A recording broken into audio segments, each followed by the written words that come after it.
Right, Jen, we right up. can't hear you. Unmute yourself.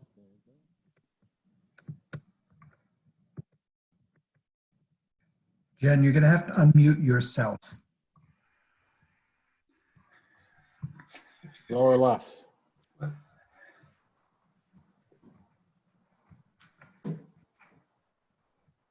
Hi all. All There right. we go. Hey. Hey. Think I'd learned this by now. But thanks for attending this evening. Hit record. We're recording. All right, so we're recording. Do I hit record? No. Yep, we're recording. All right. Oh, that brought up a whole different thing. Can you guys see me or no? We can see Yes. Yeah. Okay. I guess we'll start. Do we need to start with roll call for this, or is it given? You do, because it's the most sure way to make sure you've got a record of it. Okay. Jen Judge, August 20th, 6:10 for South Kingstown Bike-Pedestrian Advisory Committee in attendance.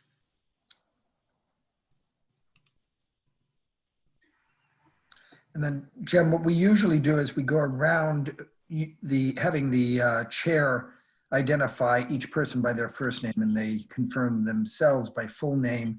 The tiles are different, so you can't rely on the tile structure. You've got to just go Oh, I see. what you've got on your screen. Yeah. Okay.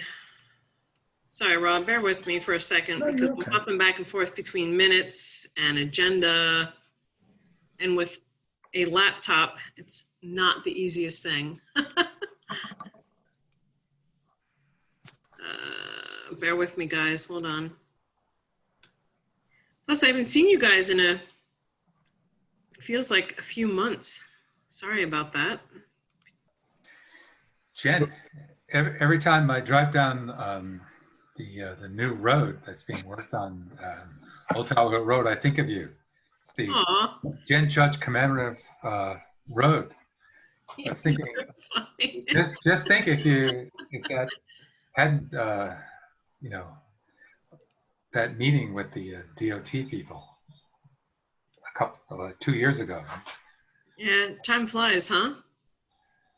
It does. Yes. All right, sorry guys, almost there. Agenda, here we are.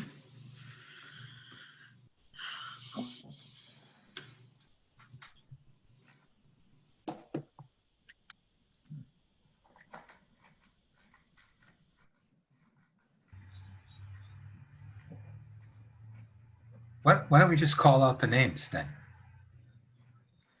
Would that work, Rob? I'm sort of orchestrating roll call. We'll get through that. Is Kittery Collins here? Thanks, guys. Catering Collins is here. David? David Hamill is here. James?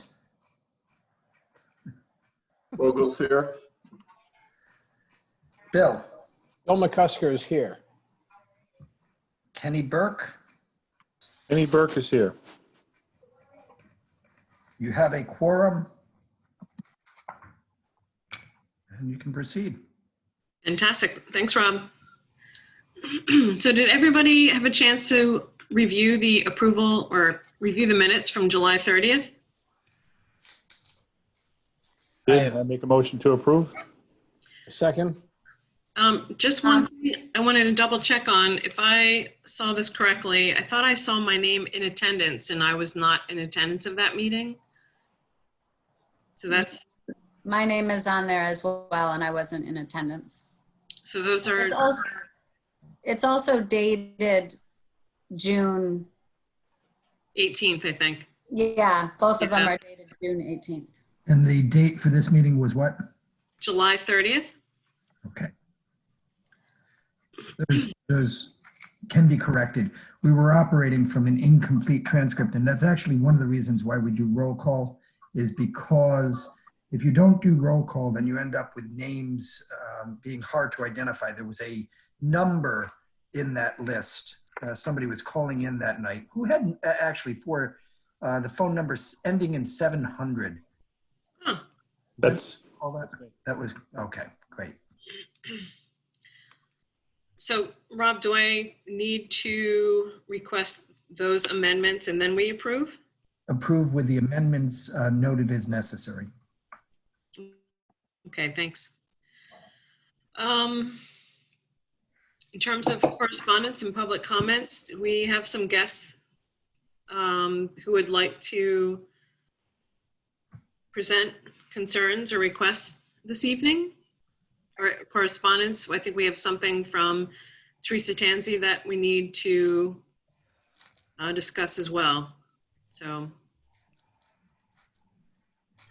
if I could jump in, Rob, I think you're aware, I know Rep. Tanzi had sent an email to I think, the Rec Commission, but that she also in the email expressed her concern to the BPAC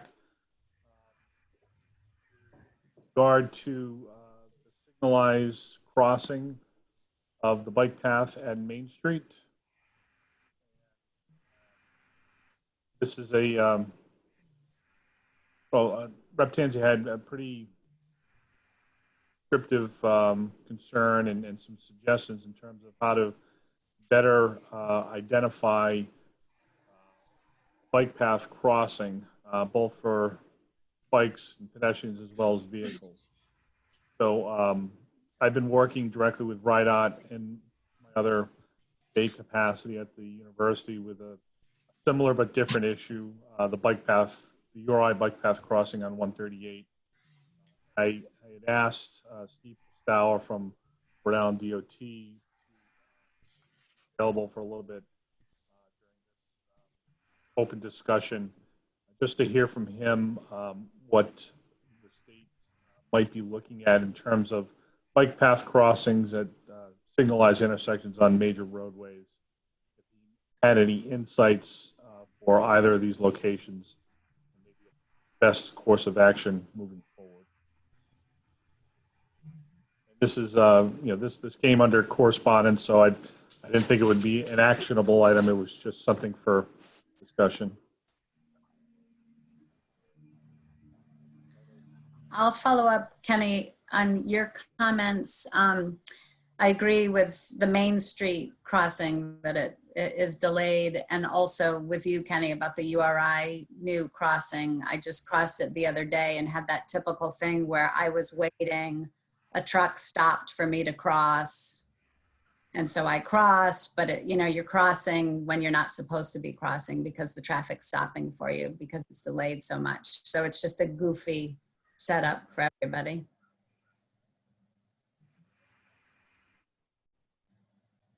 Is there a way to unmute Steve?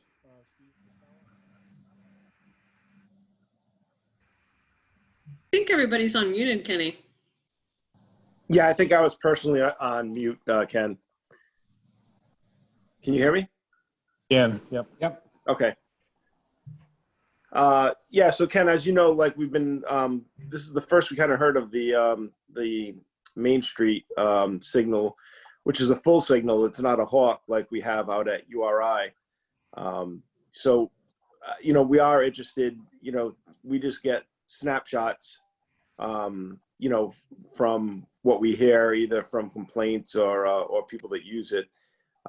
So we are interested to hear what the issue is. And in fact, I think we're going to have someone take a look at both crossings and see compliance wise, is it like, as you say, the pedestrians and bicyclists not crossing when it goes red and trying to cross on green, or in the drivers as well, are they obeying the signals? I know at URI there's been concern with the hawk, with whether people are unfamiliar with that, and we're trying to upgrade that signing, which I think you said the university went through with recently. So yeah, these are pedestrians are a focus area for us in our highway safety improvement plan, as well as bicycles, vulnerable road users. So so this is something that we will take a look at, see what type of study we can conduct, and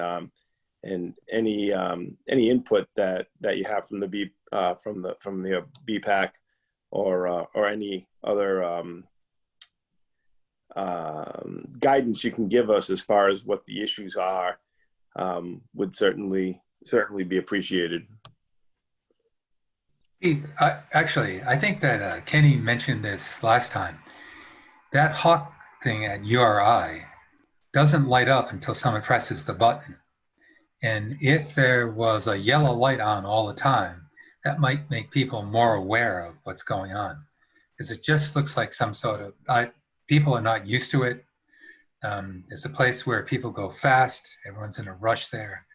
But if there was a way to have, a light on so that people can see, oh, there's a light on, maybe a yellow light, it wouldn't be a bad idea for them to slow down anyways, right on that turn. So that would be a suggestion why we're talking about it. And that is actually, that's by design. So I think throughout the country, part of there's guidance for having traffic signals that are for pedestrian use. So, and we don't have a lot of them in the state because of just the warrants that are needed to be met on a federal guideline are sometimes difficult. And when you end up installing traffic lights where there's not a lot of traffic, just like you say with the issue, whether it's a yellow or a green, we have issues where if there's not a lot of activity, that the drivers just kind of zone it out. For instance, in South Kingstown, there was a pedestrian crossing on 108 near the bowling alley that used to be exclusive just pedestrian. And we had a number of complaints at that area from the pedestrians using it that, when it went red, people weren't stopping, which is kind of, again, if it's not heavily used. So we moved the light to the actual road that was like 100 feet away. And now that the light gets tripped frequently, there's a lot less problems with people running the red. So, and I think nationwide, that's why they do keep it dark. The thought being that if you go under a dark light 100 times a day, and then you notice that it's flashing yellow, flashing red because it's been actuated, that it gets your attention. And that's federally designed, or those are federal guidelines of how those lights are designed.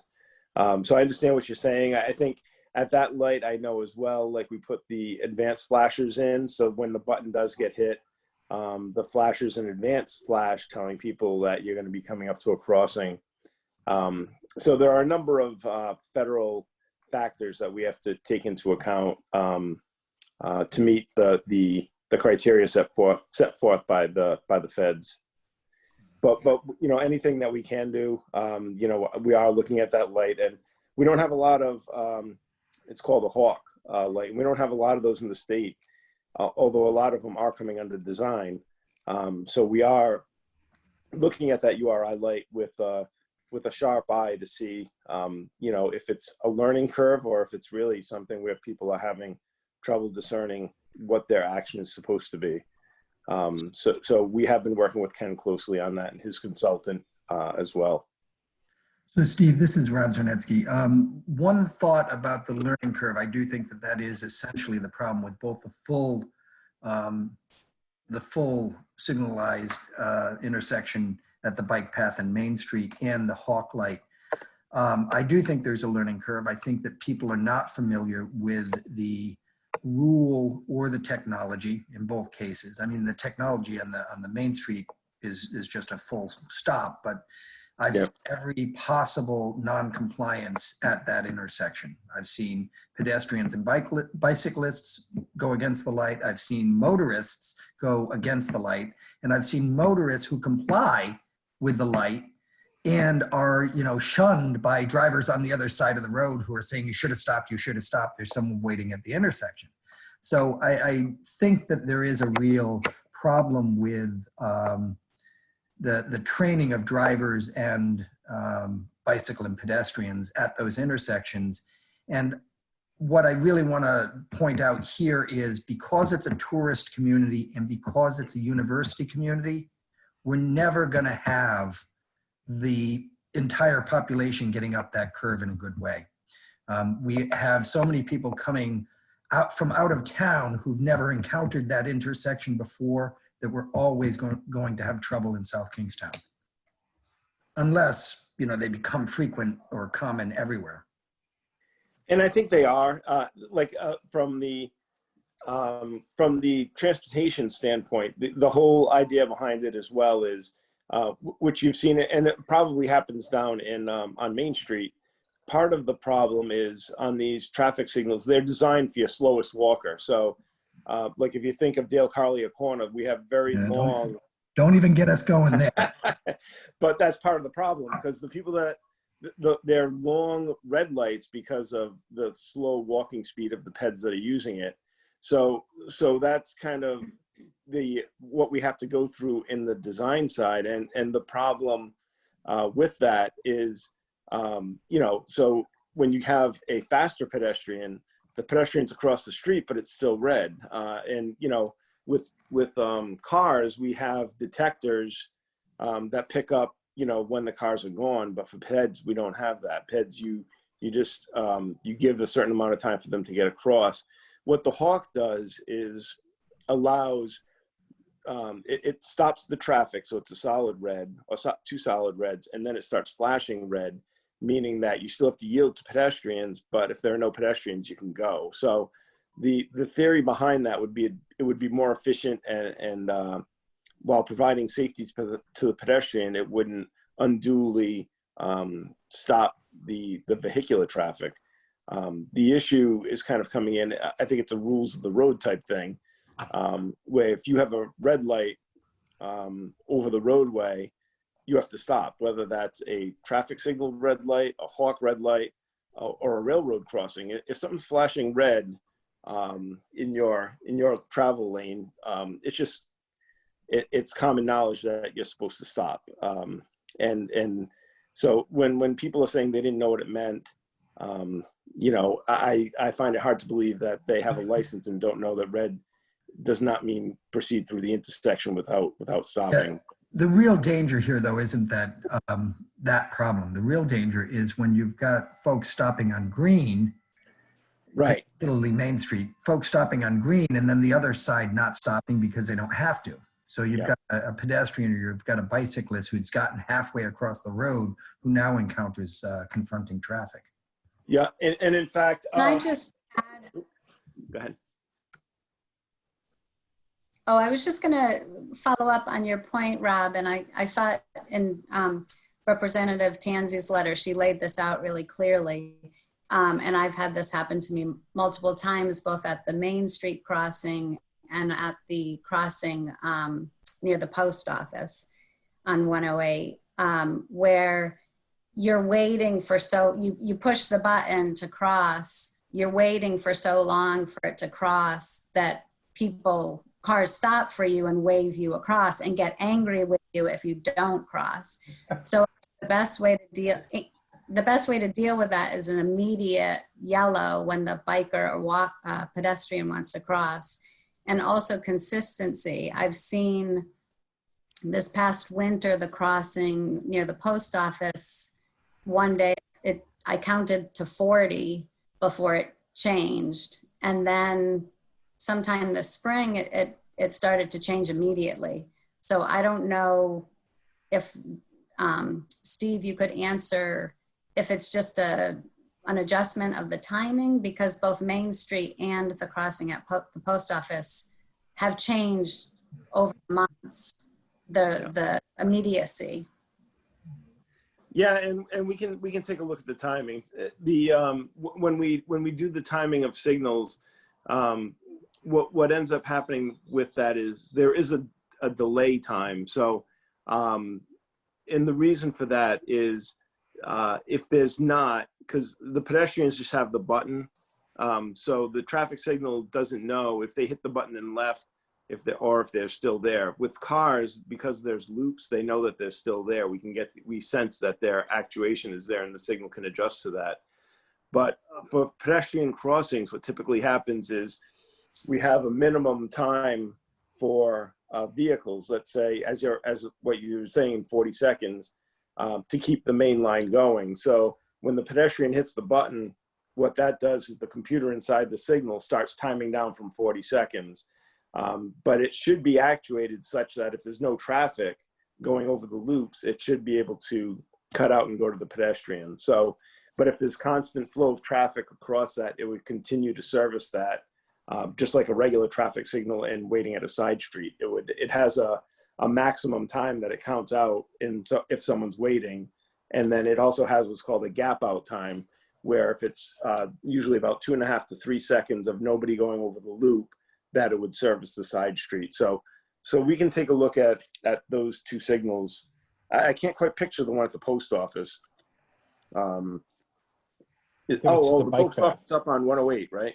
It's actually sort of a dicey intersection because I've almost been T-boned there twice over the past 6 months. There are a lot of people that have run that light going from Main Street to Narragansett. And for whatever reason, they don't acknowledge that light. Okay. So Coming over a hill, but yeah. Yeah, coming down that hill, and I don't know. Steve, a silly question. For those who are out of state, even those obviously in state who are not familiar with the technology, I mean, the technology, I'm intrigued. I think it's great. What you've said makes total sense. But those behind the wheel and who aren't familiar with this, is something as simple as signage that can cross the road at those intersections, such as do not stop on green. Just to let people know that you're gonna get rear-ended if you slam on your brakes or you stop for something that is anticipated for those who are trying to cross. I'm trying to look at it from both directions, and I know it's a silly question, but just thought I'd throw it out there. Yeah, no, it's interesting, and what we tend to not do, and what the federal manual tends to not do is like put signs up that are just talking about like driving laws. So like conversely, you would never see a sign that says go on green. It's just accepted that when you get the green light, now it's your time to go. Because we had gotten, back when I had first started, there were some things where with some of the phasing where one approach might have a green, but the other has a red. And instead of just waiting for it to turn green, they would think that it's just broken and that they would try and go. So there are weird situations like that, but as far as like trying to tell somebody to not stop on green, I think that's something that we wouldn't typically sign for.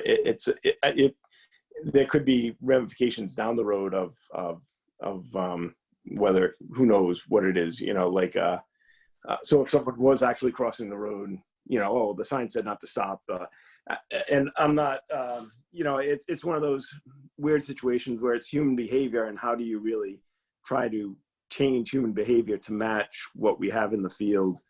I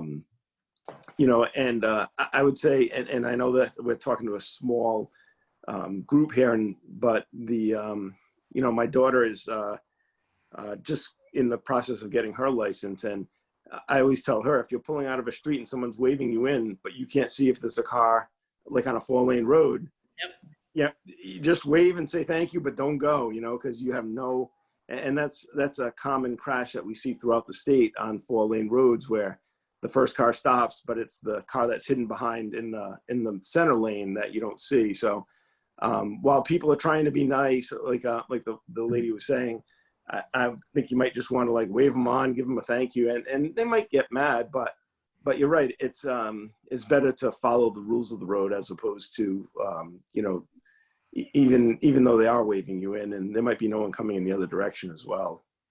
Simple question: should we just ask RIDOT? I mean, they had a commercial in terms of using crosswalks, and should we actually try and promote something in terms of crosswalks for bikers and pedestrians at this point, because I mean, unless we have severe neck downs and curb bump outs to seriously slow traffic at the top of Main Street before they get to this light, I think people who are going 35, 40 miles an hour and all of a sudden slam on their brakes on a green to allow a biker to cross when they don't realize that the biker needs to hit this button and it's going to turn for them 30 seconds out, it seems like it might be a good investment. Yeah, no, I agree with you. I think so those and that pedestrian program came out through our Office of Highway Safety, which is in my section as well. And it was good to see those pedestrian commercials, because you're right, you don't see a lot of those. You see a lot of the standard ones, you know, click at a ticket, or, you know, obey the fine for speeding, and then the DUI commercials. But you don't see, and you'll also see some motorcycle commercials, but pedestrian ones you don't see a lot of. And I think that's a good point. And bikes could be in that as well, you know, to have an actual campaign. And it's all for things like that. It's a matter of getting the correct funding from NHTSA, which, because they did pay for those pedestrian commercials that we had this past year. So I'll look into that and see what we do have coming up. And because I agree with you, I think, you know, like similarly, there are things in the pedestrian and bicyclist situations that people don't really are aware of, and the commercials are a good way to do it. You know, the hawk being one, it'd be great to have a commercial explaining what that means when you come up to something with flashing red lights. We had brochures that when we put our first one in Providence, that and we got some news coverage about when it first went live. But for the most part, yeah, I mean, unless you come to a website that shows what you're doing, people aren't aware of it. So I will talk to our Office of Highway Safety and see what we can do to continue with those pedestrian and bicycle campaigns. That'd be great. Thanks, Steve. Kadri? Could I just add one more thing? Steve, you were talking about your daughter's learning to drive, and I have two that have gone through it as well. So I don't know if this is part of your department, but just wondering, I was surprised at how little in the driver's manual there was about pedestrian and bike safety. So I don't know if, when you're talking about campaigns and helpful campaigns, I just was wondering if that's something in your department, or. It's so they do reach out to us. So that is through the DMV, and we do have we do have a hand in it though. They'll reach out to us. So like roundabouts was the latest, where, you know, like when they started popping up in Rhode Island, where they reached out to us with, all right, can you kind of help us write in a section on roundabouts and what to do when you're approaching, when you're in it, what goes on. So yeah, let me, and that's also through our Office of Highway Safety. I'll ask Gaby about that as well, about getting more pedestrian and bicycle things in the driver's ed manual. Thank you. Yeah. I talked to Ken briefly, and I have a video of the crossing that's similar to this in Northampton, Massachusetts. I don't know if anybody wants to see it, but it goes automatically to stop people, and it's right outside the Coca-Cola bottling plant. So actually they stopped the semis with this thing, and it works pretty darn well to do it. And I mean, I agree with everything that was said, but in my opinion, this is really more of a design and a programming thing that I think we need to do. Yeah, we need education. And to me, red lights and yellow lights, everybody knows what to do at red lights and yellow lights. But then it's can we get these to operate in a more user-friendly way? And, you know, I think more, if we have to do something there to tell the cyclists and the pedestrians what to do, that may be easier than the cars. And I'm thinking more, Ken, for yours on, you know, 108 there, or I'm sorry, 138, or, you know, that downtown, I think the yellow light, if it operated properly and we didn't have the delay, that's fine. We just need to deal with programming and design and get it to operate the way we want it.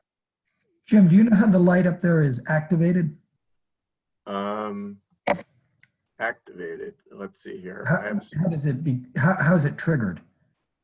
I can show you. It literally, it's a motion sensor, and they just set it that the cyclist and the thing. I could walk by it on the outside of the sidewalk, and it won't go off. If I walk on the inside, it goes off.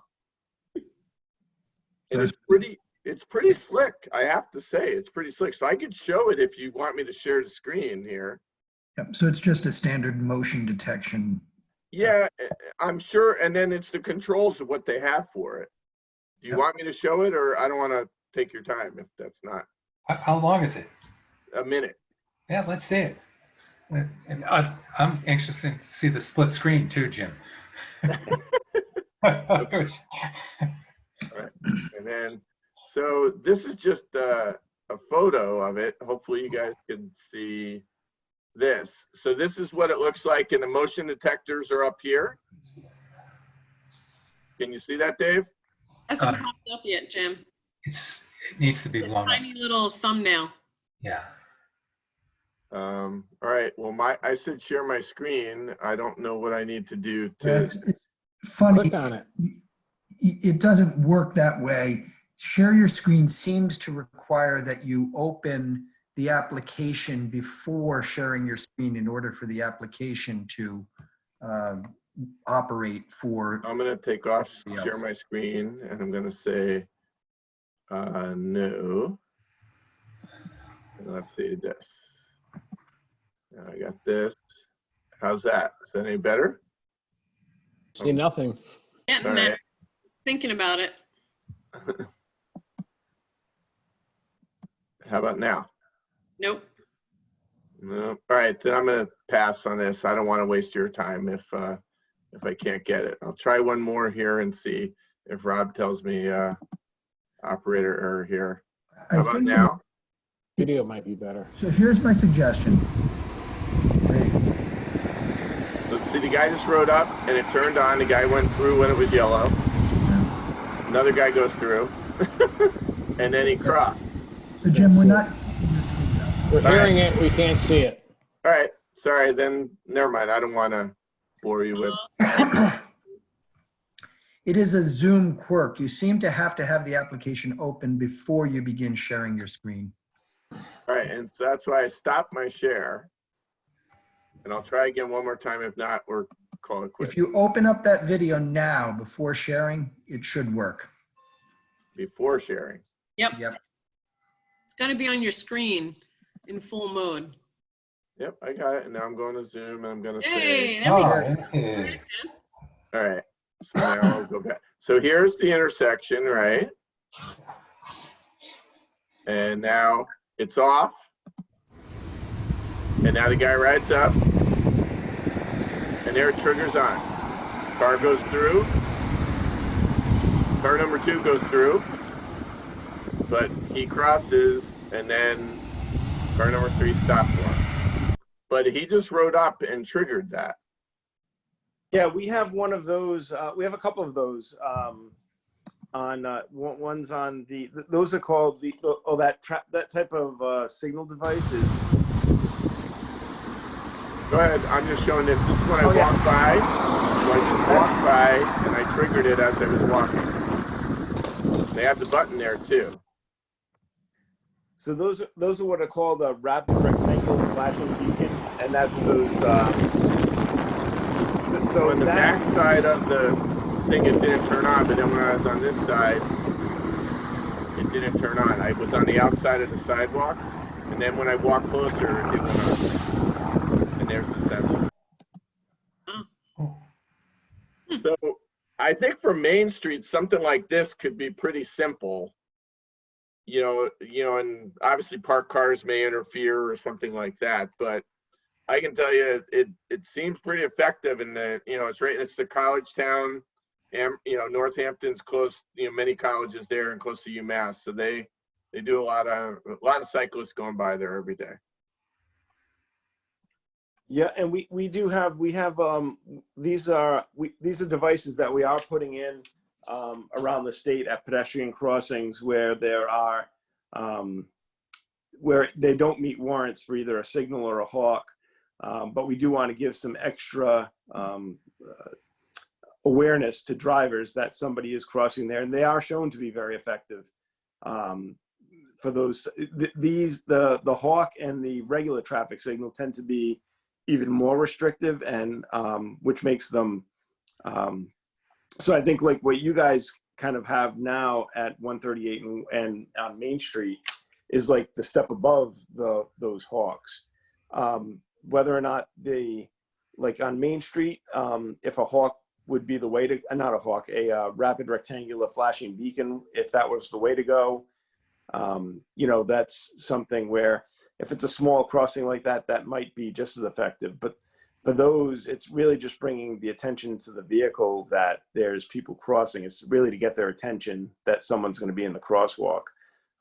But if you notice, you know, it's flashing yellow and you have to yield to pedestrians in crosswalk, but there's no, like that first video you showed, like that second car probably shouldn't have gone through. He probably should have, you know. Absolutely not. With proper training, I think they wouldn't. But I think Right.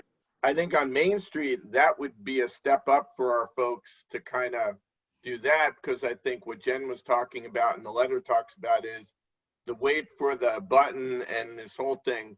You know, I think if we have the button like they have and the trigger when people get there, and you gotta realize that sometimes when people are walking down the sidewalk, you may get false positives, right? It may go off if you're walking too close.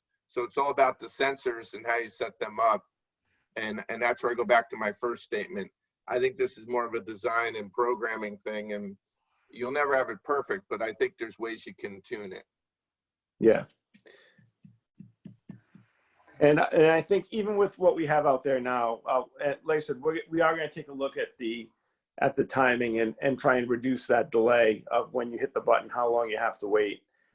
Because, you know, and the other side of it is, you know, we want to make it so that it doesn't back up traffic either. So if you think of the East Bay bike path in Barrington, we have a pedestrian signal there where it's just strictly pedestrians that are crossing near the shopping plaza. And that's a similar one where, you know, and I think the compliance is pretty good at that location where people tend to wait for the traffic, for the light to turn, as opposed to going when it's still on green. But at the same time, like you can't have it, that bike path is very, very popular.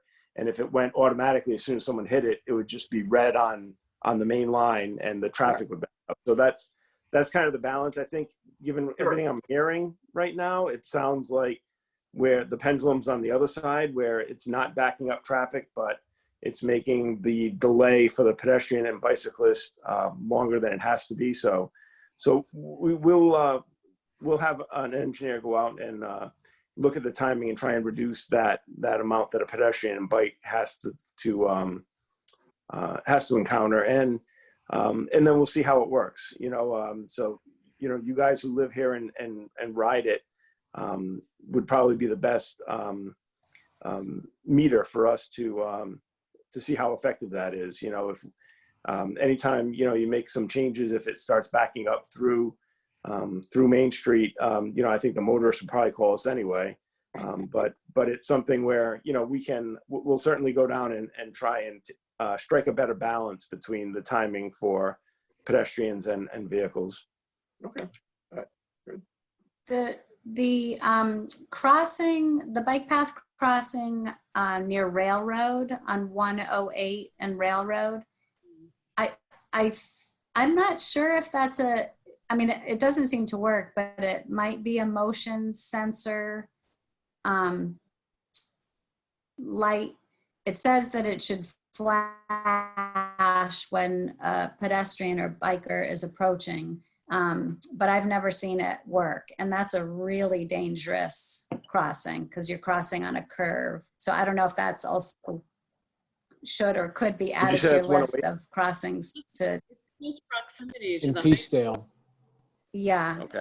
It's at the corner of 108 when the bike path goes on to Railroad Street. Okay. And does it have buttons as well, or is it No. just motion detector? Do you know? It's just a flashing light and it rarely works. Okay, we'll take a look. Right. It would also benefit if they could look at the parking spots on either side of them, because it's awful hard to see beyond it when you pull out on a bicycle. A little So, surprised to see that flush curb in front of a couple of the businesses prior, because I've seen people pull right up on the sidewalk right there, unfortunately, blocking any kind of visual sight clearance for traffic coming in that direction. yeah, so for mid-block crosswalks, there really should be parking restrictions around the crosswalk. So we can, is the parking going right up to the crosswalk? Is that what you're saying? It Technically, appears, it could, because the curb is flush. I mean, it's probably flush for at least 2 or 3 businesses. But are there no parking signs? I don't think so. I think there's actually some spots there. On a bicycle, you actually have to come out and look beyond the cars to see if anybody's coming. And that's the same thing in, it may not be so bad at the Main Street crosswalk for the bike path, but it is definitely in Peacedale on 108. Yeah, That's one of the concerns we have on Main Street too, is just too many parking spaces in areas that pedestrians may be crossing. All right, yeah, we'll take a look at that. If it's, like I said, that is something where if we have mid-block crosswalks or even crosswalks at intersections, we would prohibit it parking 20 feet if it's at an intersection, 30 if it's a mid-block. So we'll take a look at why there aren't any signs there and try and adjust that. Thanks, Steve. That'd be great. Jen, for this part of the agenda, if we have questions for DOT, that's what this is about? I'm sorry, sort of. If we have questions for him, we should ask, or was there a specific thing that we're? This was specific to a email that Representative Tanzi Oh, it was sent. okay about that. It was specific for the bike path crossing on Main Street. Great. Okay. And wasn't there something about the cross warning things that are in the road? Or was that, did I read that in the email about the little figurine to warn that there's a crosswalk ahead and the bike path? Was that some sort of concern that Teresa Tanzi had, or? I don't recall that, Bill, but perhaps Kenny, can you or anybody? I thought it was just about the light bill. So. Okay. No, The way I took it is, Teresa was just bringing the issue to our attention. She had some suggestions, but what I understand and listen to everybody speak is that, there's not all signals are equal. They're all different, and the ones that we just talked about, the Hawk signal, Okay. an actuated, standard signal on Main Street. There's, this flasher that's on at the Railroad Avenue crossing in Peacedale, which coincides with a very busy school crossing. Those are all 3 different signals. One of the things I think we should look at and talk to Steve about in a subsequent invitation is consistency in town